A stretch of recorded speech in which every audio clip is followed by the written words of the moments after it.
got me good at golf was journaling.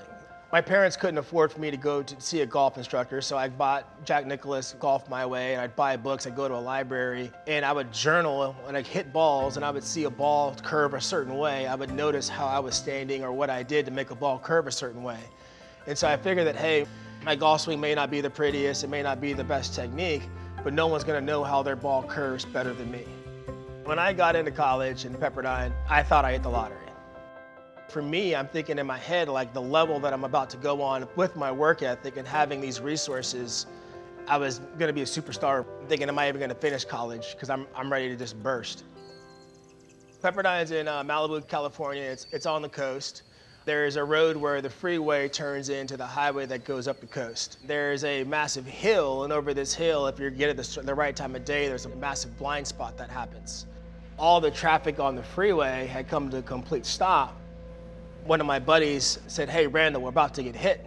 As I turned to see what was going on, the car couldn't see us because of the blind spot and plowed into us full speed. For a while there, the doctors couldn't figure out what had happened because none of my bones broke, but it was like a spider web of scar tissue that choked the nerves and arteries that control my right arm. It started suffocating my arm, and literally my arm started dying from the inside out. I had my first surgery. I had wrist surgery, I had shoulder surgery, I had neck surgery. I went to all the best surgeons in the world, and finally one surgeon, he did relief of the brachial plexus, and at the time there were only 2 surgeons in the world that would attempt the surgery. It's very complex, and I ran the chance of becoming a quadriplegic. When he went into my shoulder and he removed the scar tissue, he saw that artery that supplies 90% of the blood to my arm was 90% shut off, like it was completely smashed. So had I not had that surgery, my arm would have had to been amputated. It obviously explains why the excruciating pain that I was in. He looked at the nerves and saw for years they had been compacted, for years they had been smashed, and he was just like, these nerves are not recoverable. And every other specialist that I saw had the same diagnosis. For me, in order to be able to use my arm again, I knew I was going to have to figure something else that was different than what the doctors knew and what I had been diagnosed with, because that didn't work. I didn't know if I was going to be able to figure it out or not. Honestly, it didn't matter. To me, it was just the fact that I hit this with everything that I had. And at the time, I knew nothing about the body. I knew very little about nerve function, about muscle function.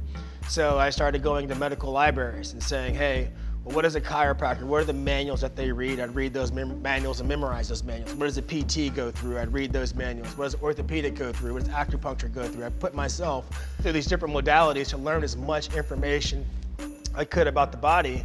And as I'm reading these manuals, I looked at it from an outside perspective because I tried all these different modalities. None of them worked for my arm. And I was able to pick things out of each one that were very valuable and helpful. The moment that I could kind of get my hand on the club to hold it, I was out playing. The big break is coming home to Scotland. I ended up, doing the big break, USA versus Europe. That was a blast, and I had the most unbelievable time playing golf because I was living my dream of what I went through all that for. Yeah! Yeah!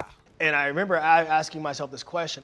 I know how unique what I learned was, and I'm like, did I learn this knowledge for me just to be able to heal myself and to play golf, or did I learn this knowledge to be able to help other people? I said, I'm gonna take 1 year off of playing, and I'm just gonna see if I can start a business with this unique modality that I created and see if I can help some people. I started off in my house. I didn't start working with people unless 3 or 4 doctors told them something was impossible.